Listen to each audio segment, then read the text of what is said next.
We often think of seeing as something our eyes do. We open them, light hits them, and we see the world. But that's not the whole story. The truth is, our eyes are just messengers. They gather information, bits of light and color, and then they send all that information to the brain. It's the brain that actually does the seeing. It's the brain that makes sense of those light signals. It turns raw data into a picture, into understanding. So, if seeing is really about the brain, what happens when the eyes don't send any signals? What happens when someone is blind? Does their brain just sit there in darkness? Not at all. That's where things get really interesting and really amazing. A blind person's brain doesn't just stop seeing. It finds new ways. It adapts. It rewires itself to perceive the world in a rich, meaningful way, just not through light. It uses other senses, and it turns them into its own kind of sight. The brain is incredibly flexible. Scientists call this neuroplasticity. It means the brain isn't fixed in stone. It can change. It can learn new tricks. It can reassign jobs to different parts of itself. This is happening all the time, even in sighted people. When you learn a new skill, your brain is changing, but in someone who is blind, this plasticity goes into overdrive. It's like the brain knows it's missing a big piece of information, and it quickly starts to figure out how to get that information from somewhere else. It's a survival mechanism, a brilliant way the body ensures it can still navigate and understand its surroundings. Think of your brain as a big, busy office building. Each part of the building has a specific job. There's an area for processing sounds, an area for touch, an area for language, and a big area for vision called the visual cortex. For sighted people, this visual cortex is constantly busy. It's buzzing with activity, taking in all the light signals from the eyes and building that picture of the world. But if there are no light signals coming in, that part of the building doesn't just shut down and stay empty. Oh no, the brain hates unused space. It's too efficient for that. Instead, the brain starts to repurpose that visual cortex. It's like the office manager sees that the vision department isn't getting any work, so they move in other departments. Maybe the touch department needs more space, or the hearing department is overflowing. So they move into the visual cortex. This means that the parts of the brain that were designed to process light start processing information from other senses instead. It's a profound change, and it means that a blind person's brain is literally experiencing the world in a fundamentally different way than a sighted person's brain. And it's using the very same brain tissue that would normally see with eyes to see with fingers or ears. One of the most powerful ways a blind person's brain sees is through touch. Think about Braille. It's a system of raised dots that blind people read with their fingertips. When a sighted person reads, their visual cortex lights up.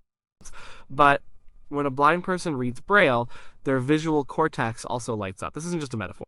Your brain scans show it happening.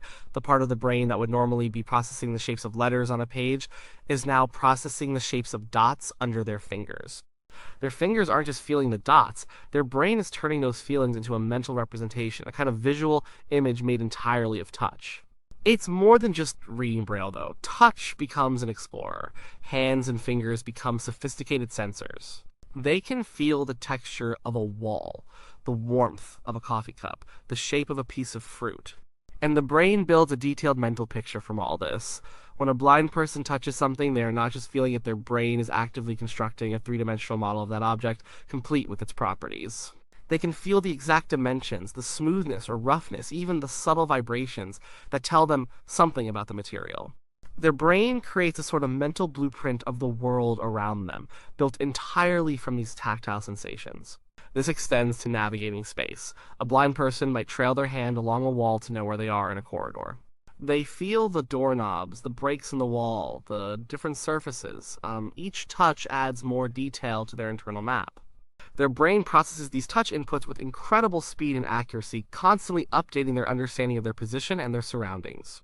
It's like they have a continuous feedback loop where every touch provides crucial data points for their brain to weave into a coherent understanding of their physical environment. This constant engagement of touch means the brain areas dedicated to processing these sensations become incredibly refined and efficient.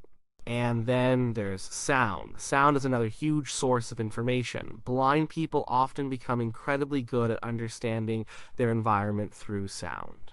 This isn't just about hearing better, though their hearing can be incredibly acute. It's about their brain being better at interpreting sounds. They can tell how big a room is by the way sounds echo.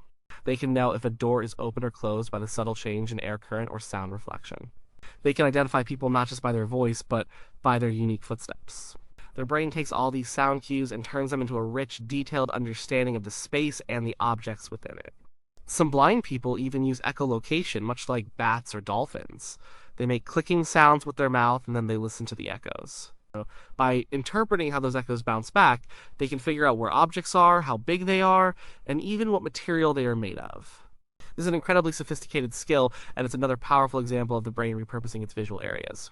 When people who echolocate are studied in brain scanners, their visual cortex lights up when they are using echolocation. Their brain is literally processing sound information in the part of the brain that would normally be used for seeing. It's almost as if the echoes are creating a picture in their mind, formed from sound waves instead of light waves. This isn't a superpower, it's a profound demonstration of the brain's ability to take any available sensory data and turn it into a meaningful perception of the world. So, this idea of the visual cortex being taken over by other senses is called cross-modal plasticity. It means the brain isn't stuck. If one sensory input is missing, other senses step up, and the brain reorganizes itself to make the most of what it has. It's an amazing testament to the adaptability of the human brain.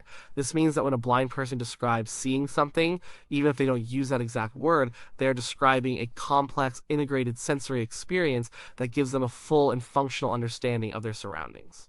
Their perception of the world is just as real and valid as a sighted person's. It's just constructed from different raw materials. The way this adaptation happens can differ slightly depending on whether someone was born blind or became blind later in life.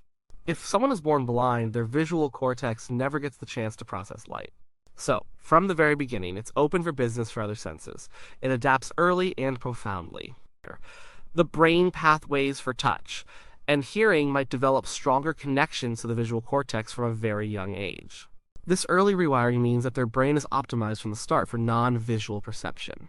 They build their entire understanding of the world without ever having seen light, creating incredibly rich and detailed multi-sensory maps.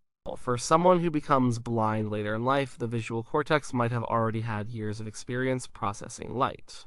It has formed memories of colors, faces, and places. When vision is lost, the brain still adapts, but it might be a slightly different process. Those visual memories can persist for a while, perhaps influencing dreams or internal mental imagery. But eventually, the brain starts to repurpose those visual areas for other senses, just like in someone born blind. The brain is incredibly resilient, and it will find a way to make use of its resources, no matter when the change occurs. It's a continuous process of adjusting and optimizing, always seeking to provide the most complete picture of reality possible from the available sensory input. Building a mental map of the world is something everyone does. Sighted people do it mostly with visual cues. But blind people build incredibly detailed cognitive maps using all their other senses. Imagine walking into a new room. A sighted person scans it with their eyes. A blind person might walk around, touching the walls, feeling the furniture, listening to how sounds bounce around, noticing air currents, even smelling the different areas of the room. From all this input, their brain creates a comprehensive spatial understanding of that room. They know where everything is, how far apart things are, and how to navigate through it. These mental maps aren't just a collection of disconnected sensations. They are integrated, three-dimensional representations. A blind person can see in their mind's eye the layout of their house, the path to the store, or the arrangement of items on a table. It's a spatial awareness built on a foundation of touch, sound, smell, and memory. And these maps are often incredibly precise. They can tell you exactly where an object is, even if they've only felt it once. Their brain excels at combining these multiple sensory streams into a coherent, navigable reality, allowing them to move through their environment with confidence and purpose. The social world also relies heavily on visual cues for sighted people. We read facial expressions, body language, and eye contact to understand emotions and social situations. How does a blind person see these things? Again, the brain finds new ways. They become incredibly attuned to subtle vocal cues. The tone of someone's voice, the speed of their speech, the pauses, the inflections, these all convey a huge amount of emotional information. They can hear sadness, anger, joy, or confusion in a voice that a sighted person might miss. They also pay attention to other subtle details. If they are close enough, they might feel subtle changes in posture or tension through a touch. They might notice scent changes. Their brain processes all these non-visual cues with incredible precision, allowing them to form an accurate understanding of social situations and other people's feelings. It's a different way of interpreting the world, but it's just as effective. They are not just guessing, their brains are actively interpreting complex sensory data to construct a rich picture of social interactions, just as accurately as a sighted person observing visual cues. What about dreams? Our dreams are often reflections of our daily experiences, so what does a blind person dream about? This also depends on whether they were born blind or became blind later. If someone was born blind, their dreams are not visual. They don't see images in their dreams because their brain has never processed light. Instead, their dreams are rich with the senses they use every day. They might dream of sounds, of smells, of tastes, and especially of touch. They might dream of feeling the textures of objects, of moving through spaces, of conversations, of emotions. Their dreams are just as vivid and real as a sighted person's, but they are built from a different sensory palette. If someone became blind later in life, their dreams might still contain visual elements, especially in the beginning. They might dream of places they saw, faces they knew, colors they remembered. Over time, as the brain adapts and visual memories fade, these visual elements in dreams might become less frequent or less sharp, eventually giving way to dreams that are more centered on their current sensory experiences of touch and sound. The brain continues to create these internal worlds, always reflecting the way it perceives and understands reality. It's another powerful example of how the brain reconstructs experience based on the available inputs and memories. Technology and tools also play a big role in how blind people see the world. We all know about canes and guide dogs. A cane is an extension of their hand, allowing them to feel the ground ahead, detect obstacles, and understand changes in elevation. And a guide dog is a partner, guiding them and making navigation smoother. These are like extra senses extending their perception of the environment. But there are also more advanced technologies that really highlight how the brain can essay through other senses. Take, for example, sensory substitution devices. One device is called the Voicey. It's a small camera that converts visual images into sounds. Brighter parts of the image make higher pitched sounds, and objects on the left or right correspond to sounds coming from the left or right ear. At first, it's just a jumble of noise, but with training, people learn to interpret these sounds as a kind of visual information. They can identify shapes, judge distances, and even see faces, all just by listening to these complex soundscapes. Their brain learns to treat these sounds as if they were light, activating the visual cortex in the process. Another device is called BrainPort. It uses a camera to capture images, and then it translates those images into electrical pulses on a small pad that rests on the tongue. Different parts of the image create different patterns of tingling sensations on the tongue. Again, after practice, users can learn to interpret these tingling patterns as spatial information. They can see outlines of objects, doors, and even discern movement, all through the sense of touch on their tongue. These technologies are powerful demonstrations of how flexible the brain truly is. It doesn't care if the information comes from the eyes, the ears, or the tongue. It will learn to make sense of it and build a coherent picture of the world. These devices aren't just aids. They are direct windows into the brain's profound capacity for adaptation, and its ability to redefine what seeing truly means. It's important to clear up a common misconception. Blind people don't suddenly develop superhuman senses. Their other senses don't inherently become biologically stronger. Instead, their brain allocates more resources to those senses. It prioritizes the information coming from touch, sound, and smell because that's all it has to work with. Think of it like a sound engineer who has to mix a song without a visual display.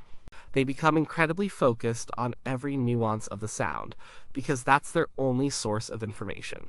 Their ears aren't physically better, but their brain's interpretation of that auditory information becomes far more sophisticated and detailed. So, their brain areas for touch and hearing aren't just processing information, they are processing it with an intensity and detail that a sighted person's brain might not achieve because it's busy with visual input. This heightened processing allows them to pick up subtle cues that most sighted people would easily miss. It's a remarkable feat of neural adaptation, not a sudden biological upgrade. Their brains simply become incredibly efficient at extracting every possible bit of information from the senses that are available. Despite navigating a world largely designed for sighted people, blind individuals possess incredible inner worlds and imagination. Just because they don't see light doesn't mean their minds are blank. Far from it. They think, they plan, they create, they conceptualize, their mind's eye is just different. It's not about visual images, but about spatial understanding, tactile memories, auditory landscapes, and emotional textures. They can imagine a new piece of furniture, a journey to a faraway place, or the intricate plot of a story, all without ever forming a visual picture. Their creativity is just as vibrant, their thought processes just as complex. They might describe a sunset in terms of the warmth on their skin or the sounds of the evening. Their understanding of beauty and the world is profound, simply expressed and experienced through different sensory channels. This richness of inner experience underscores the fact that perception is deeply subjective and brain-driven. It shows that the brain can construct meaningful reality in countless ways, not just the one we're most familiar with. Of course, living without sight in a visually oriented world presents many challenges. Simple tasks like reading labels, navigating new places, or identifying objects at a distance require constant effort and adaptation. But it's also a testament to incredible human resilience and the brain's extraordinary power. Blind individuals don't just get by, they live full, rich, and meaningful lives, navigating their world with skill, independence, and ingenuity. Their brains are constantly working to build a complete and useful picture of reality. So, when we ask how a blind person's brain sees, we have to expand our definition of seeing.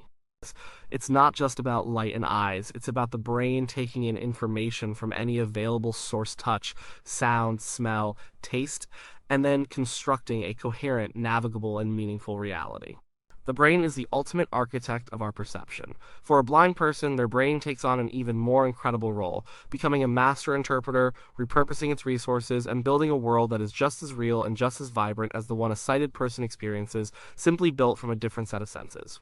It's a truly amazing demonstration of the brain's flexibility, its power, and its unwavering commitment to making sense of the world, no matter what.